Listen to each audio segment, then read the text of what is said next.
Testing, testing, test, testing, testing. Is this sending to testing,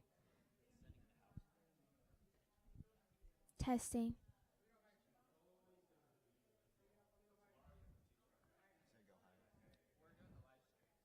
We're just testing it real quick. Yeah. Oh, okay. Can you hear me? Testing.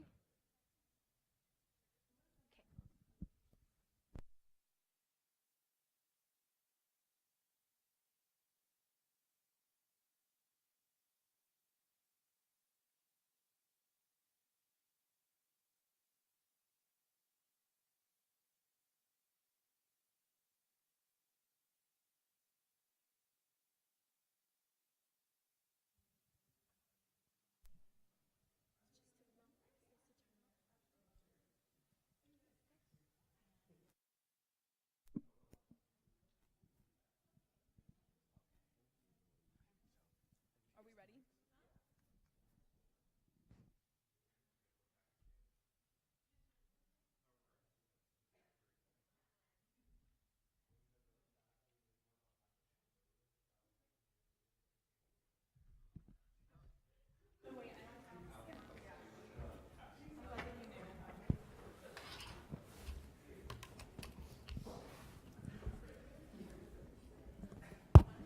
Testing, testing. All right. Cool. Well, good evening, everybody. My name is Daniel Little, ASUN Director of Elections, and I'd like to thank you all for attending tonight. So tonight's debate will be comprised of the presidential and presidential candidates. The vice presidential candidate is Anthony Martinez, and vice presidential candidate is Nicole Flangas. Please refrain from booing out of respect for the candidates, and please no flash photography. We will have a moderator here tonight to facilitate this debate. The moderator will be asking these questions to the candidates. So without further ado, I now give the stage to tonight's moderator, Vice President of Administration and Finance, Vic Redding. Good evening, Vic Redding. Thank you for having me here. I've been very much looking forward to this. Vice President of Administration and Finance, but more importantly, proud alum of UNR 2000 MBA. So you all have all of my admiration for doing this on top of a full course load. So with that, maybe a brief introduction and then why you chose to spend this next year with such an increased workload. Yeah, of course. Hi, everyone. My name is Anthony Martinez. I'm a dual major in political science and international affairs. I also have a minor in Spanish language and society. And I think Nicole and I can touch on our goals in just a bit, but I'll let her introduce herself first. Yeah, so hi guys, my name is Nicole Flangas. I'm also a junior here at the university studying political science with minors in business administration and Spanish. And I'm running for vice president of the Associated Students, so very exciting. I guess we can touch on a little bit like why we chose these positions. Again, touching back to why we decided to run in the first place. Anthony and I have always served in this university in some kind of service role. So we started in residential life, serving on RHA, serving for their organization where they have students talking about event planning and about policy within the buildings. So that was our first step. Then we moved into ASUN as senators for the College of Liberal Arts, and he served as pro temp and I served as the chair for civic engagement, and honestly that was the best year of my time here at the university. I really enjoyed the service component of serving for ASUN and working on behalf of the students, and I learned so much about actually what ASUN is capable of achieving. We have a platform that allows us to really create sizable change not only on campus but in our community, and I think that's kind of gave me a taste for everything that I want to do later in life, and so I really enjoyed that past year. But I guess you can touch on currently. Yeah, so currently I serve as Speaker of the Senate for the Associated Students, and I would have to say I think the best part of it all is just being able to work with President Jackson currently, Vice President Bradley, being able to work with all the senators, especially my current pro temp. I think they're all amazing, and I think the collaboration that I've seen amongst all those individuals has really inspired me to move further up within the association. Just seeing the projects and the individuals that they get to work with is unbelievable. And now I'm currently here, and I just couldn't be any more excited to not only, carry on hopefully a new legacy along with Nicole Flangas, but hopefully to carry on their legacy, because what they've already left behind and what they've established, I think is amazing. And the environment that they've built not only for our association, but for our students to feel welcomed, I think is a pretty amazing thing to have. And I just would love to carry that on and to hopefully pass that on to the next individuals that take office in 2020. Great. No, I think you're absolutely correct. As somebody who sits on President Johnson's cabinet and often attends his meetings with student government leadership, can certainly attest to the very strong voice that ASUN does have in the operations and strategic planning of this university, and what a great opportunity to bring the students' voice to that forum and make sure it's heard.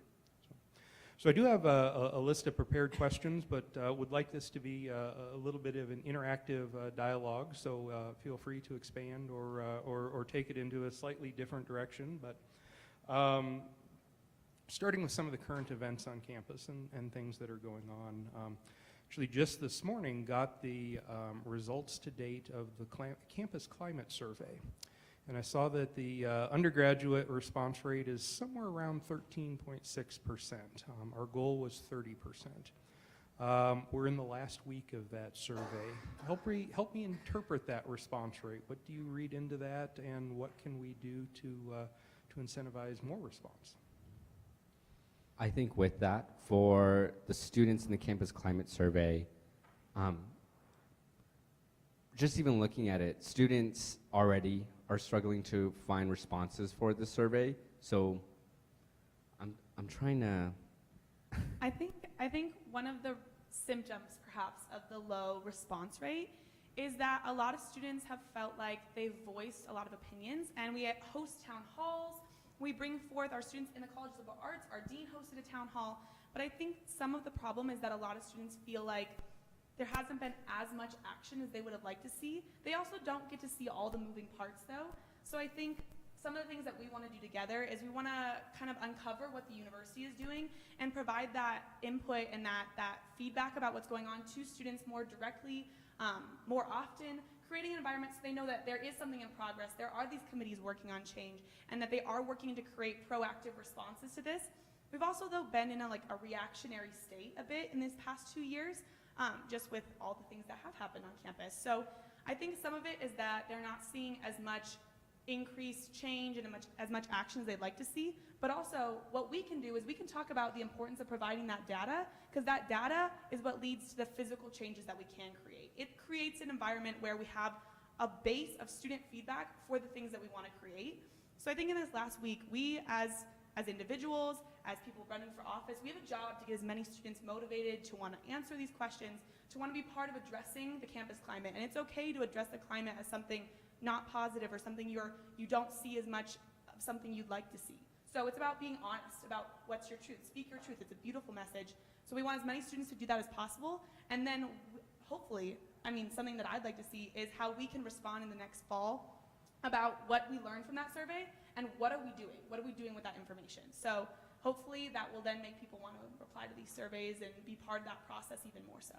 Yeah, and I think with that, when hearing, it sounds like sometimes it always falls a lot on student government and students, but I think it also is something to deal with administrations and teachers. I can tell you right now, when it comes to teachers in my classroom talking about speak your truth, none of my professors have addressed this once, whereas I have been the one to stand up in class and say, hey, everyone, don't forget to fill out the survey. It's very important for students to fill this out, but this isn't like a student thing.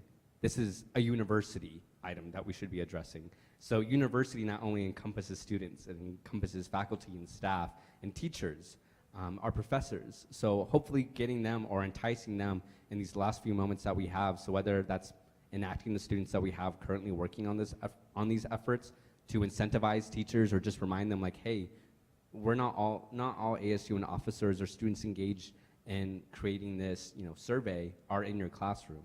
We really need you to get this out to your students in order to get the best feedback possible in order for us to move forward as an institution. Great. All right, appreciate that. Thank you. Just want to switch gears a little bit. As the finance guy, you knew it wouldn't spend very long before I started talking about finances and dollars and cents and of course student fees. And I remember many years writing that check to Nelnet for student loans, but The Board of Regents approved a 4% fee increase for registration fees for both years of next biennium. And I really compliment the outgoing ASUN leadership for taking such a active role in those discussions and really leading it system-wide. But as we talk about registration fees, give me your thoughts. Too high, too low, just right? How price sensitive are students? What do you hear? I would have to say, everyone always goes back to the question, and I heard this during one of the earlier debates, affordable higher education, and the reality is it's not. It's pretty expensive out there, and it's starting to become something for middle-class individuals, middle-class students to afford. Loans are sometimes inevitable for students, so I think it's important to not always sugarcoat these options for students, and saying like, oh, you can do it, don't worry. Like sometimes you need to be upfront with them, like there may need to be a loan taken out, but don't worry, there are student resources on campus that can assist you. So I think just being forward and upfront with students and the cost that, tuition is rising. And it's a serious conversation to have, and it affects a lot of students. So I would say right now, we're looking at, tuition rising, and we do inform students about that, and, not always sugarcoat it for them, because sometimes that can be difficult, and hearing in one ear like, oh, I can afford this, I was told this, and then going to actually pay the bill, and you're like, wait, this bill is not something I can afford. So I think that's always just something to keep in mind when talking to students about, affordable higher education. And as you respond to that, I just want to add one more nuance to it. I've always thought of registration fees as just part of the equation. The second, just as important part, is financial aid. Nevada's always been a little bit behind the curve, especially on need-based financial aid. What do you hear about that as the constraint? Yeah, so for one thing, just for the first component, I think also educating our students about all of the fees and what goes into the fee, because you read technology fee and you're not really sure what that is, but also some students don't utilize fully what their technology fee encompasses. So it's talking about maybe creating an educational campaign about what are each of the fees and what does it include that it's paying for and how can you best utilize it. So that way students feel like they're getting a return on their education, as well as creating affordability with the resources that we have, including the books that you have to buy, the programs you have to use for your classes. We've definitely been talking about this with the outgoing administration, with current senators, and we want to keep that conversation alive about creating resources that students can use that are affordable, and maybe creating a bookshare program. That's something we've talked about. So it's definitely looking at alleviating those costs.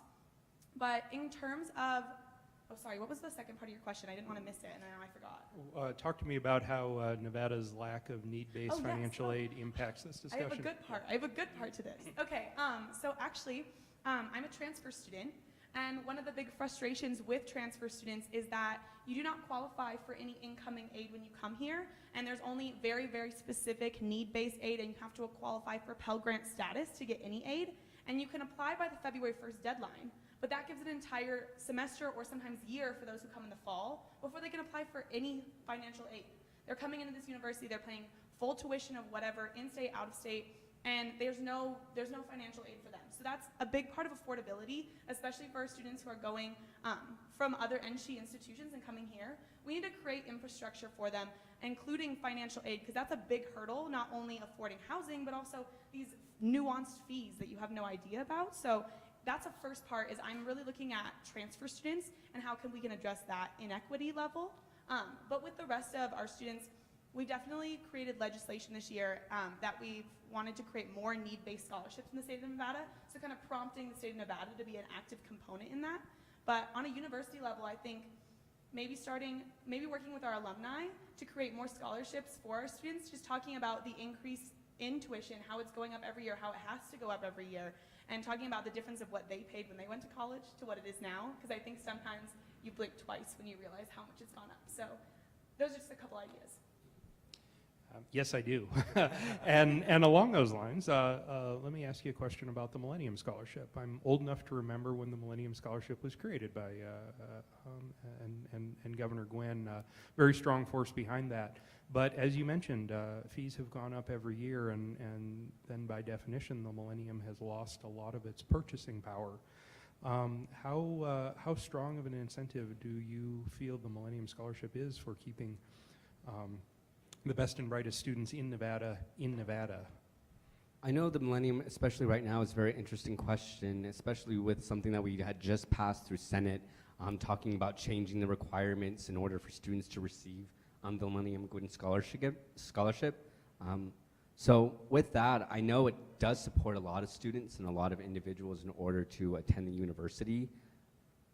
And, you know, I'm sorry, could you restate the question? Well, and kind of comes down to if you were in the legislature and you had to make Sophie's choice, do you put more money into the Millennium because its purchasing power has fallen off, or do you put more money into need-based financial aid? If you had to make that balance, where would you be? So in between like merit and need-based, I definitely feel a need for need-based.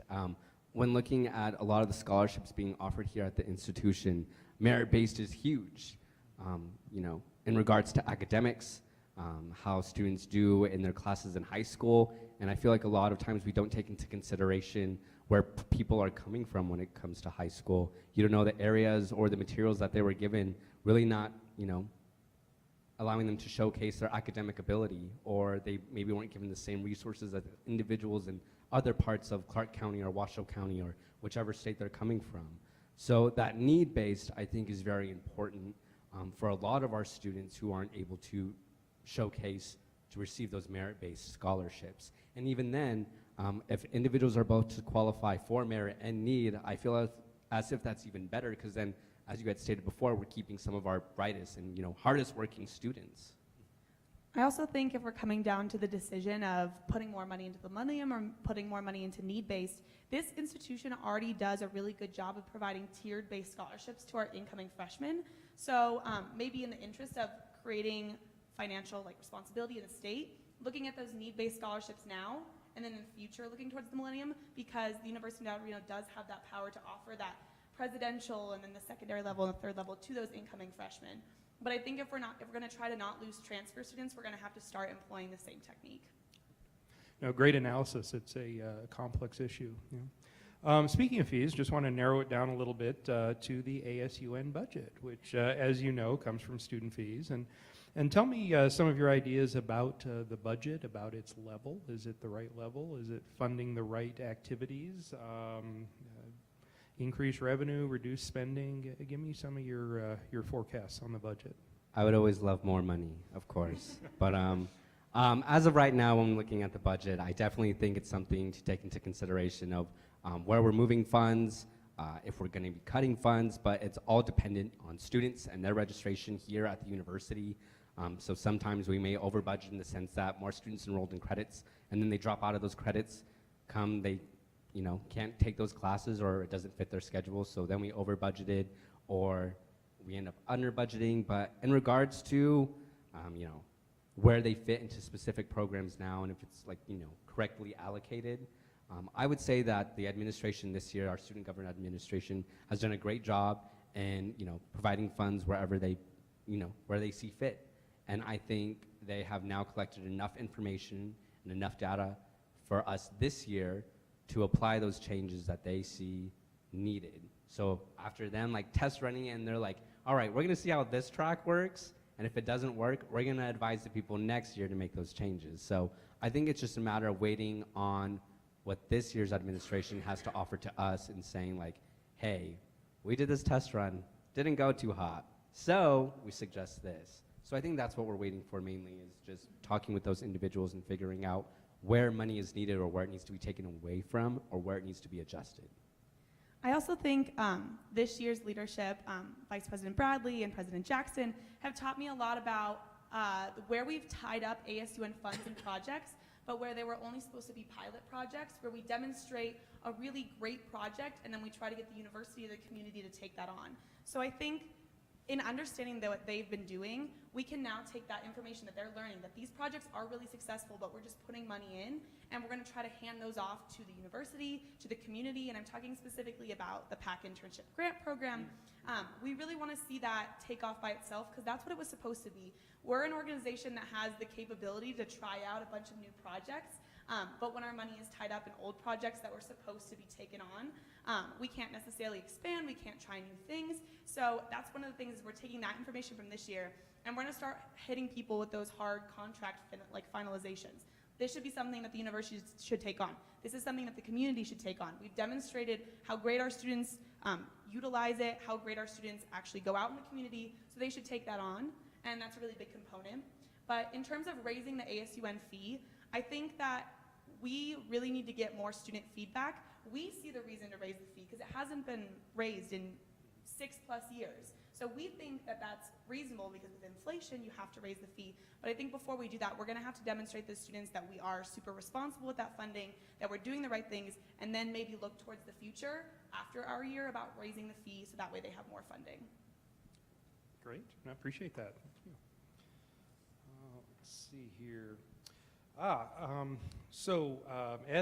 As president, you'll have a seat on the Nevada Student Alliance, the NC-wide body where all student body presidents are represented. What type of statewide initiatives would you like to undertake during the next year and see move forward at a system level? So I know currently President Jackson is working a lot with food insecurity and campus affordability. So I think those are initiatives that I would love to continue, especially since that's one of our platforms actually for campus sustainability in regards to, either getting students, involved or ensuring that they're fed for food insecurity and housing insecurity. So I think when it comes to initiating those like state policies, working with a different so those are the different university presidents, working with them to see what their institutions and what initiatives they have started to best fit the needs of their students. So maybe some institution has a wider need for students for food insecurity, and another institution has a wider need for students with housing insecurity.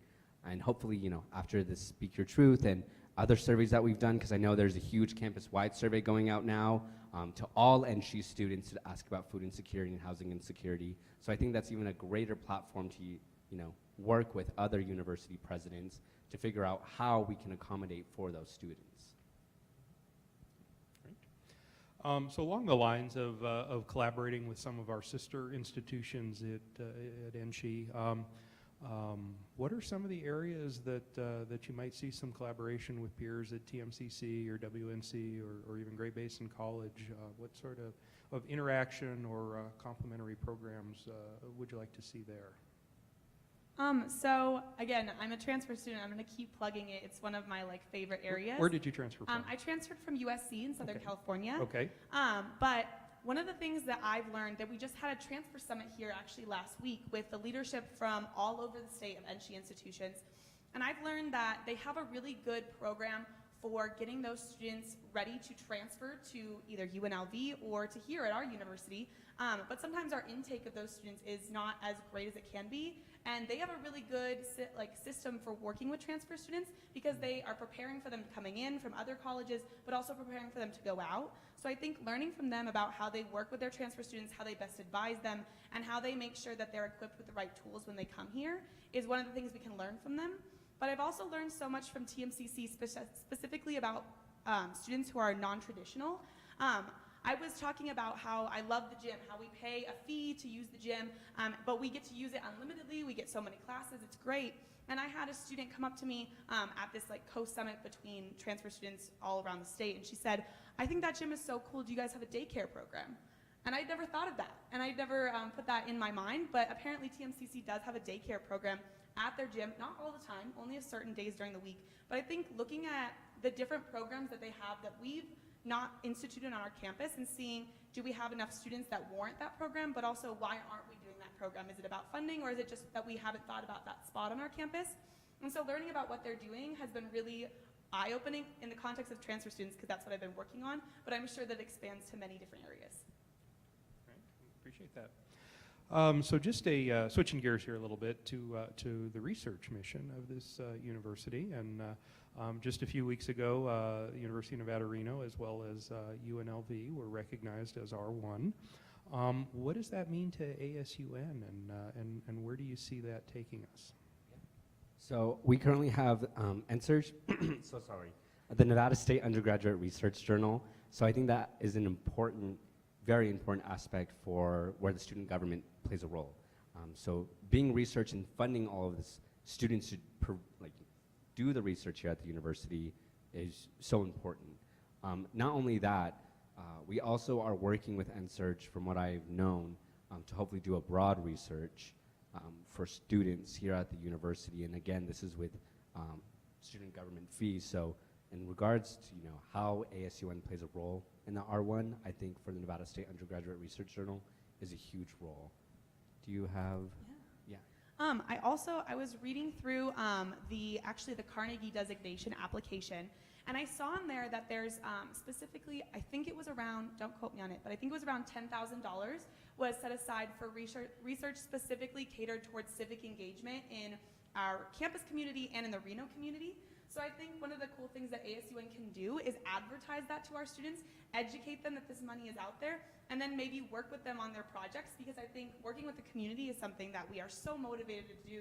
We want to see so much community engagement in the next year, but we want our students to motivate how that money goes towards, like what kind of projects it goes towards, how's that money being spent, and then we want to be there to advocate, work with them however we can possible, because if they're doing research on our Reno community, we want to be there, we want to learn from them, we want to get all their input, and we want to utilize that in our programming, in our initiatives. Like, it's so cool that we have that earmarked, so why not advertise it and work with those students who are obviously really engaged with the Reno community.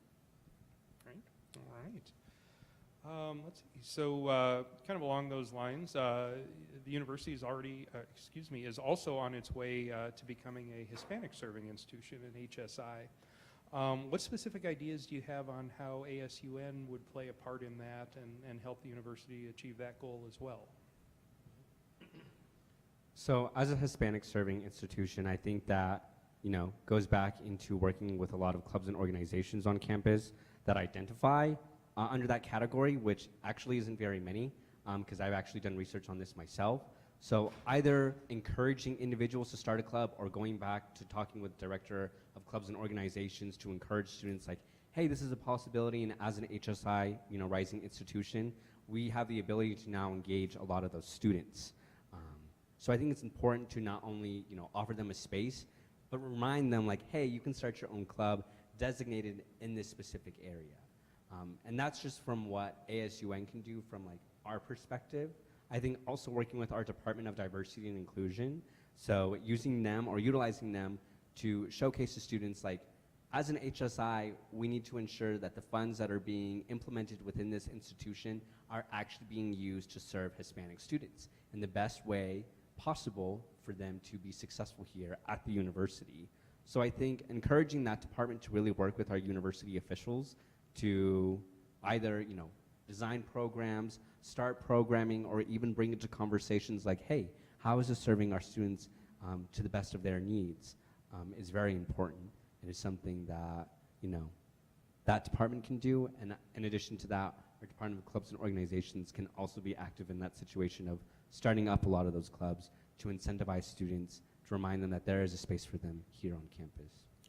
I also think one of the things that we can really work on is creating more bilingual advertisement for our on-campus events, because some of them are for the community, but also if you're relaying information about the events that you're going to back home, you want everyone in your family to know, what are you doing at the university, what is your university doing? So creating bilingual advertising and creating more bilingual components to our events, I think could be a really cool first step for ASUN to say, hey, we recognize that this is the movement, we want to be part of it, we want to create programming that reflects that, but I also think that by putting out programming and advertisements, newsletters that are in both Spanish and English, we show them that we're recognizing that they're here, that we want them to come to our events, that this is the space for them. So I think setting the tone with all of our papers, all of our governing documents, everything being bilingual can kind of demonstrate to the university the steps that they should be taking as well. So we can kind of lead the charge. So along those lines, this university is just a key part of Northern Nevada, the city of Reno, Sparks, Washoe County. What are some of the things that ASUN can do to engage the community outside of these 200 acres that we call the main campus? I'll let the Reno local maybe take the head on this one. He's been talking first every time, so I have time to come up with my answer. But I think that I think that engaging with the Reno community, for me, and the context of my experience within ASUN and with my degree, has been civic and political engagement.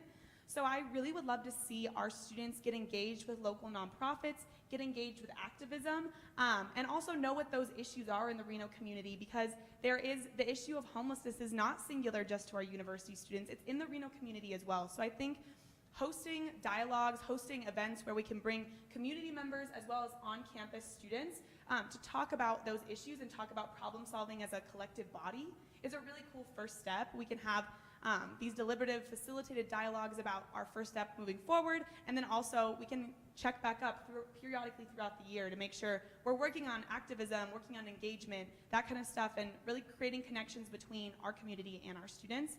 But that's just the civic engagement aspect. There's so many other aspects. There's the business aspect, so it's creating incentives for our students to want to go out and invest in the community, but also making that a little bit more affordable for our students. We can always advocate for that. So those are just a few ideas, but I think the opportunities are endless.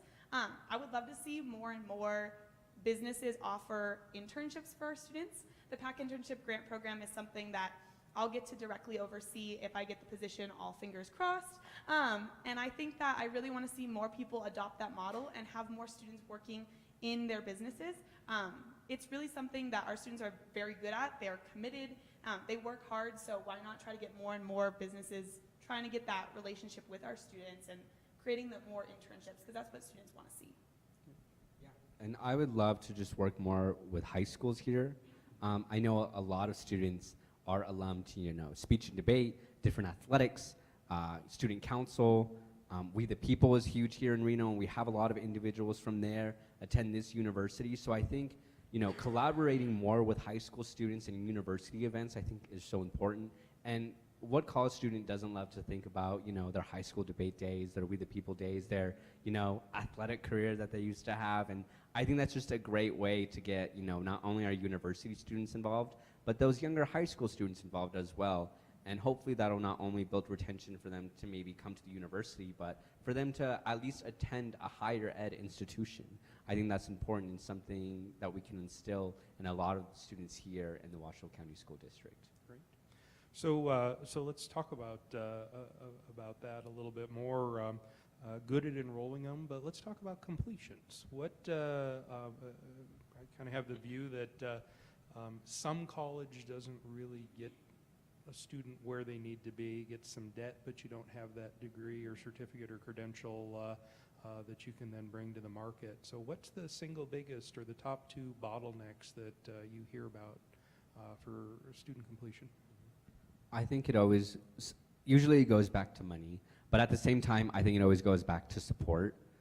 Always finding that network, finding your, niche of individuals. And I think, clubs and organizations are so powerful.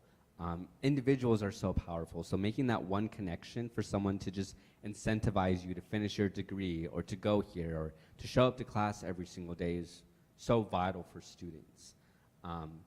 And I will just always push clubs and organizations because I think it's so important for individuals to have a group or for someone to go to.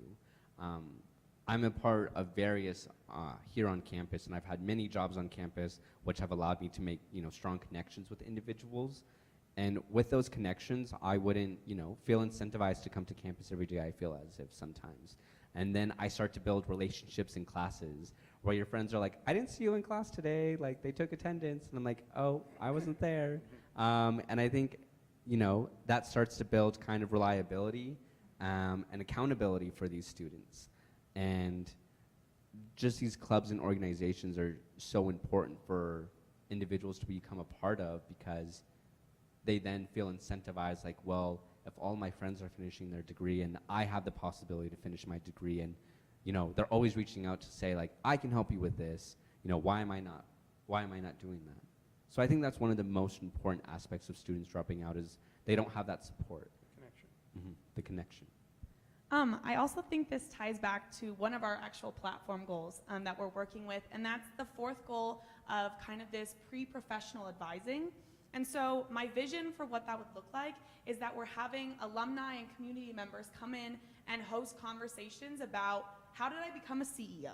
How did I get there? What were the steps that I got there? And then what are the problem areas that you should work on? Is it interview skills? Is it creating personal statements? And I think talking to people who have the positions and talking about how did you get here, how did you do this, will create a plan of attack for our students. So for students who maybe feel like this isn't the right step or they're lost, looking at someone, looking at how they got there and seeing that completing college and then what's afterwards, what do you have to keep doing, can kind of help them with that motivation to finish. So that's a big part of it. But I also know Anthony and I were orientation guides for 2 summers. We worked extensively with new students, but the biggest part that we learned is that when you feel connected to your community through involvement, through communicating with your professors, that's what matters. And so we're going to keep doing that push at Nevada Fit. We want to work really closely with them this year if possible, and at orientation, that when you join our clubs and organizations, when you talk to your professor and you create a relationship, you do want to carry out your entire completion here at the university. I also know that we can send out surveys to the students who leave and try to figure out what was it that made them leave. Was it a lack of resources? Was it a lack of time? Was it a lack of money? And then we can start problem shooting those areas. Great. How does the initiative 15 to finish or 30 to complete, a variety of different names, but basically taking the full load every semester, how does that impact what you just said? Is that a place that we should focus our efforts? I think it definitely excludes a certain amount of individuals, our non-traditional students. Of course, a lot of students are able to take that load if we have, the common student saying. So, they'll do the 15 to complete, 30 to finish. But sometimes we don't look at students who maybe have a family who, have to work 3 jobs in order to pay for school, or even our students with disabilities who are physically, they're saying like, I cannot do this, I cannot handle this, my body will not allow me to complete these courses. So I think that policy in a way can definitely deter a lot of individuals who are not traditional students. And traditional by that, I mean, leave high school, usually you have 1 job, or, you're living on campus your first year, and so on and so forth. I also think one of the big frustrations that I personally suffer from, but also a lot of students struggle with, is they think one of the ways they can catch up is taking online classes, and over the winter break, over the summer. But our online classes require you to come in person to take your tests, and a lot of our students can't do that. They cannot be here over summer. They have a job to go back to, a family to go back to. They don't have housing, whatever it may be. So I think we really need to work on advocating for actually online classes for students that are motivated to want to finish but can't stay here over the summer, can't stay here over winter break. I know it creates a lot of bureaucratic confusion, and I know that 365 has those policies for a reason, but I also know that creating an actual online class for students to utilize would make a big difference for a lot of students. And also, I just studied abroad.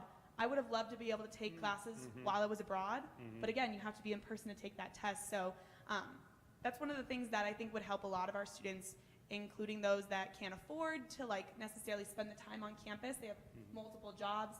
So creating online classes that are actually online is something that I think we can work on to hopefully create more retention and actually those graduation rates within the 4 years. Okay. So switching gears here a little bit, the 2019 legislature is in session right now. It's about a third of the way through. It's been my experience that the legislators would much rather hear from students than from administrators like me. So if you could tell the legislative body one thing about the university, what would that be? What would you want them to know or advocate for or support? That's a huge question.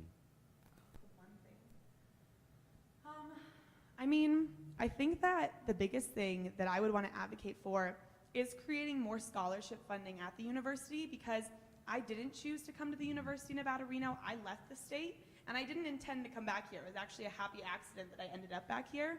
But I am so grateful to be here. I think this institution is so unique, so dynamic, with so many different trades. We actually talked about how we're not necessarily specialized in one degree, but that's what's great. When you come here, you can change your degree, you can find your place, and we have staff that's doing really amazing things on this campus that are really unique. But we don't do a very good job, I think, of advertising it as best we can. And I think one of the ways the state can really push to keep our students here is with scholarship funding. So I think that's where I would start. It's creating affordability and incentivizing our NSHE institutions, because I think our students really benefit when they come from this university.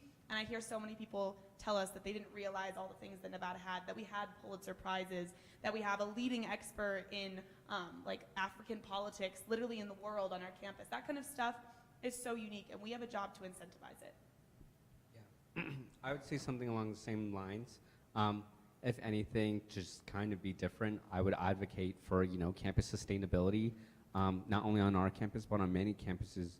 I think it's important for our universities to try and take that lead or to take that step to remind our students, like, hey, these are ways that we can not only preserve, the Reno area, because it's beautiful here, Lake Tahoe's amazing, and, all of the nature around us, but if we want to really preserve those areas and to preserve our community, sustainability, I feel as if is an effort we really need to start to push to our legislatures to remind them, like, we have a lot of students on this campus. We have nearly 20,000.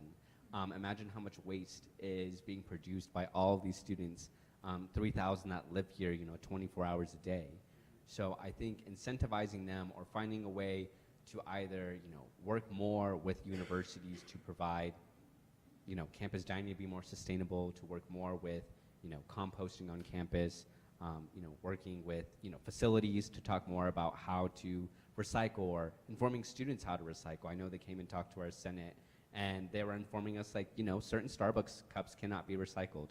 I probably see around, 500 to 1,000 students a day in that Starbucks throwing away the same Starbucks cup that they had told us is not recyclable in the recyclable bin. Just imagine, just having that educational campaign put out to students, like, this is what you can recycle and this is what you cannot. Working with the on-campus Starbucks, even to just talk about, these are ways that you can recycle the items that are given to you today by our, business. And I think those little steps will go a long way, not only for our university, but for our Reno area, for our Reno community. Great, okay. So the elections will occur. We'll be sitting around maybe 100 days after the elections. You'll be looking back. What will you have hoped you accomplished in those first 100 days? I would hope that we accomplish the ability to actually, and this is what a lot of students are asking us, and this is what we were probably just asked by student groups, which is to recruit either diverse perspectives or diverse students into our, whether that be cabinet or working with diverse students in the least to plan future projects. But I think it's important for students to feel included within our student government. I want them to be able to come into our offices and to voice when they're angry at us. I want them to tell us, like, this event that you planned is horrible and this is why, X, Y, and Z. I no longer want to hear through the grapevine, like, oh, we were told that this program you planned is really bad and it did all of these horrible things, and there's no student to back that up. And we have no idea who it came from, and we have no way to actually address the problem. So I hope to create that environment for students to actually feel welcomed, for our student government officers to also know that we are here to build a welcoming environment for individuals to feel comfortable to go to. So that would just, again, go back to making students feel welcome to voice their opinions to our student government officers to better plan after those 100 days for the rest of the school year and hopefully for the rest of the year. Anthony's answer was wonderful. I think that's the great part, is that we do get to kind of change the climate of how ASUN is perceived, and that's something that we're going to really work on. But just in the context of vice president, I guess that I'll say, with the PAC internship grant program, I really want to work on weaning them off ASUN funding, and I know that the summer poses a really interesting time because we're able to have conversations with so many staff, so many faculty members, and the community, because we aren't in school. We have a little bit of time off to kind of start those conversations. So I want to set the precedent that ASUN really did these great programs, including PAC provisions, including the PAC internship grant program, but they were meant to start self-sustaining.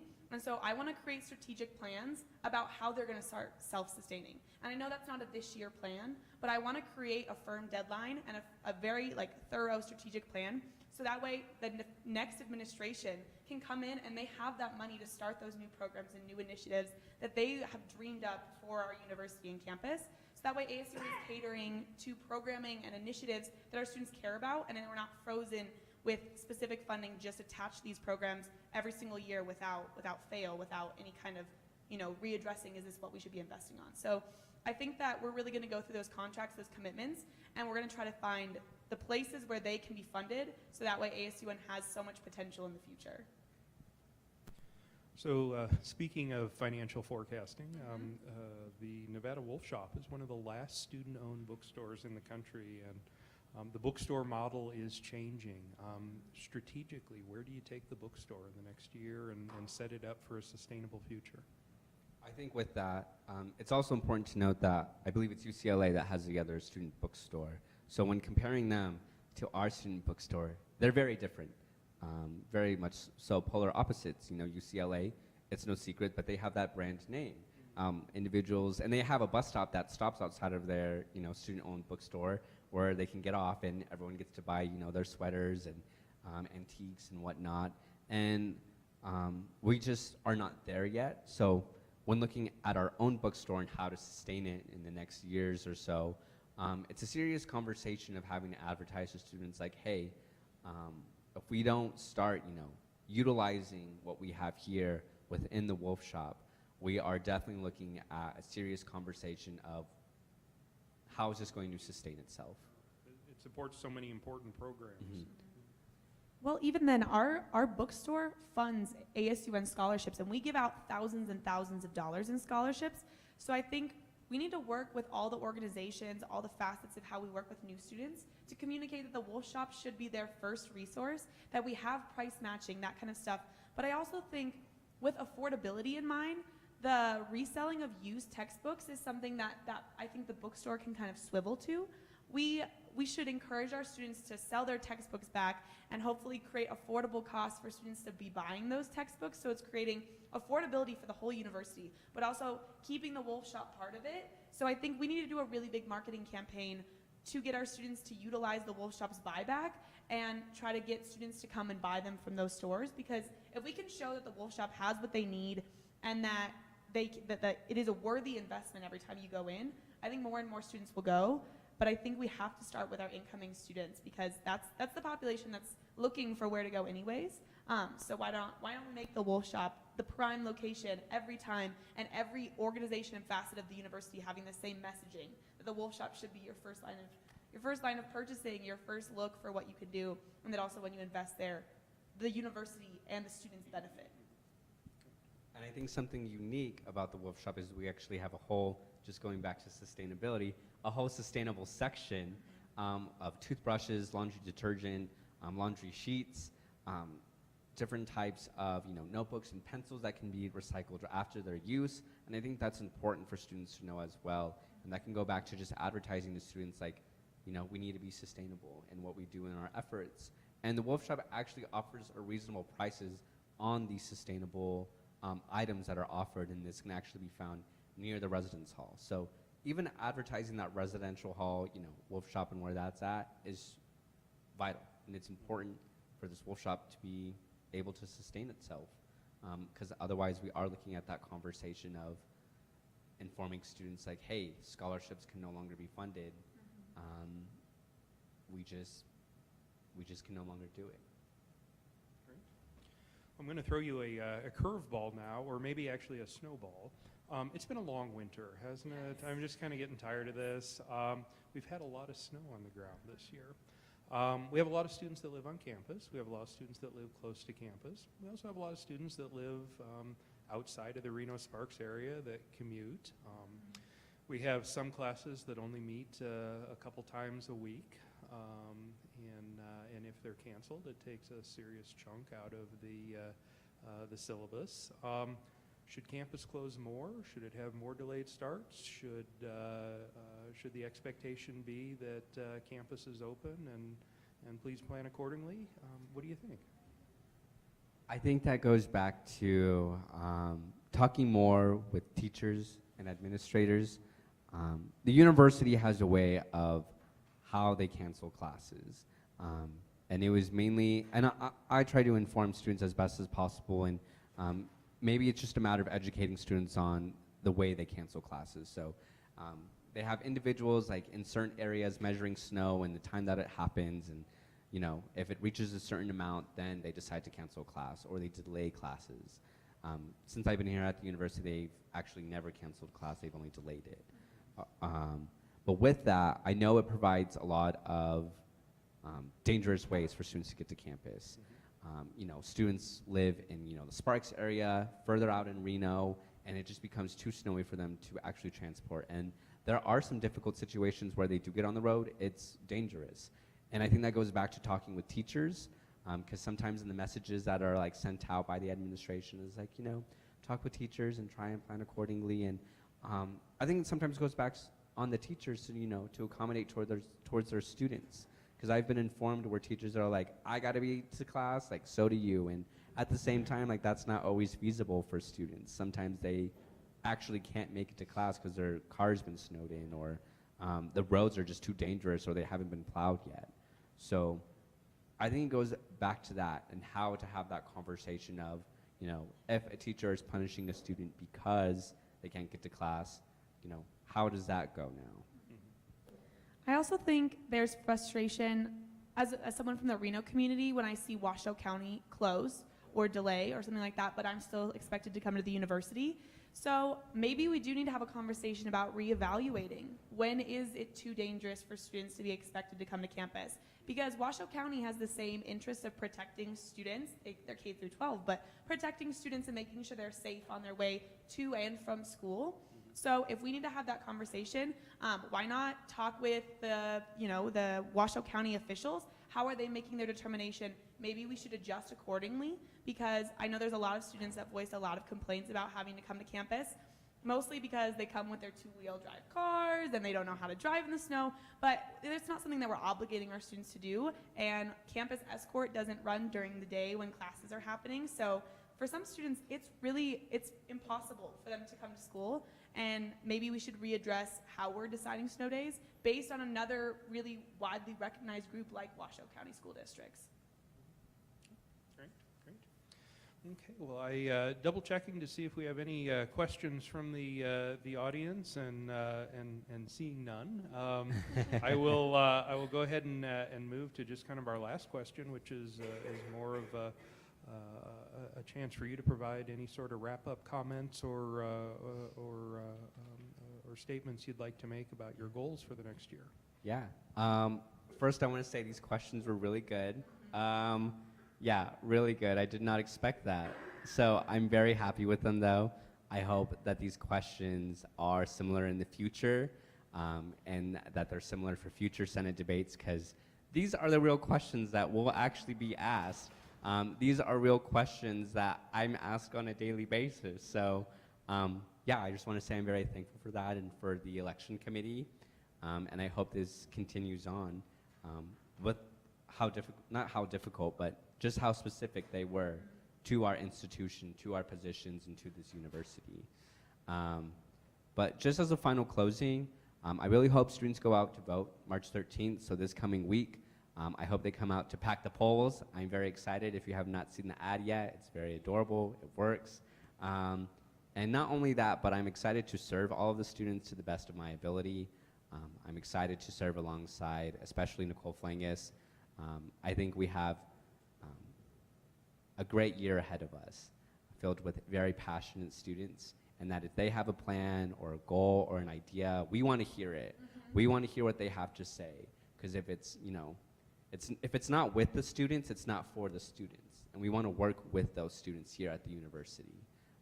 So again, my name is Anthony Martinez, and I hope to have you all out to vote this year, and again, that's March 13th. And also, I guess I'll give the one closing thing that we give to all the clubs that we go out and visit as well. If there's something that you like on this campus, ASUN is the place for you. We have such a platform to do so many unique things, to provide services to students. But also, if there's something you don't like on this campus, that same platform is for you, to use, to make change, to have conversations. And so we want as many people to be part of the process. Maybe it's just being an active citizen and coming in all the time to our offices. Honestly, we want people barging in all the time telling us what's going on. But it also means getting involved with ASUN. Wow. We have over 70 plus positions. They're all paid except for our interns, but also our interns get so much experience. So we want so many people to be a part of it, and we really want to see ASUN have an entirely new group of voices, especially in the context of things changing on our campus climate with the climate survey. Those kind of things we're going to address in the next year, so if you've ever thought about it, be part of it. Be part of ASUN. It's honestly a really great opportunity to serve your community and make relationships with people on campus as well as beyond in the Reno community. So that's a big part, but I'm really excited to be running for vice president.